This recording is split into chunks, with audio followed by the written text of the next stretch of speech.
Okay guys, just a helpful tip for you if you guys are about to replace any lower control arms in a Mazda 6. I've done this job twice now. 2 years ago I replaced my entire suspension on this car, and the only two things I didn't replace were the driver's side lower two control arms, and so they've been squeaking, and so I'm replacing them.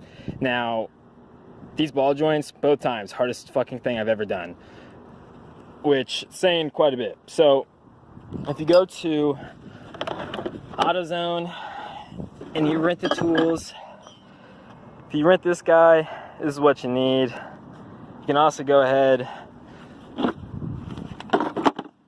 and rent this motherfucker, but this thing doesn't fucking work.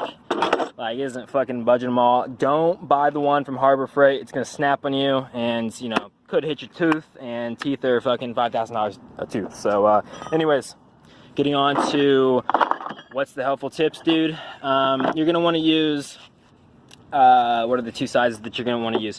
The 15/16 pickle fork was not only worked for one of the ball joints for me. Same thing happened 2 years ago when I did this. It tapers off. It tapers off, you know, right here, and for one of the ball joints, specifically the front ball joint, it does not. It's too narrow.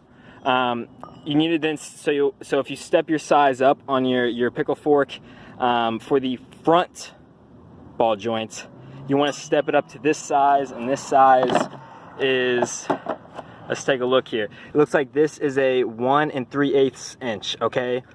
Again, it's 5/16 for the lower rear control arm, and 1 3/8 for the front control arm.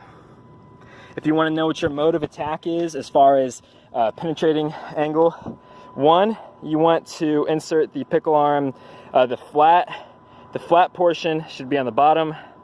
The tapered portion should be on the top when you come in. So you'll want to bring the wheel this way, so it's facing you when you're doing the rear lower control arm, and your mode of attack is going to be just like that. A 4-pound sledge will get the job done.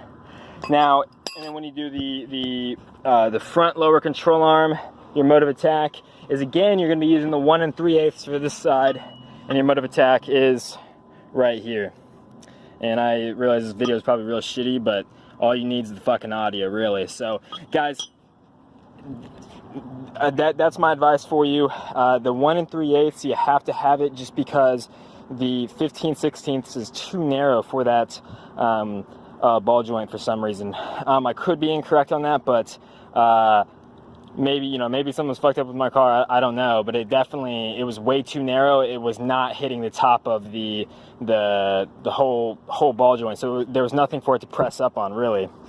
And I just snapped that sledgehammer a couple minutes ago. Walked on over to Walmart. Luckily, I parked close to a store.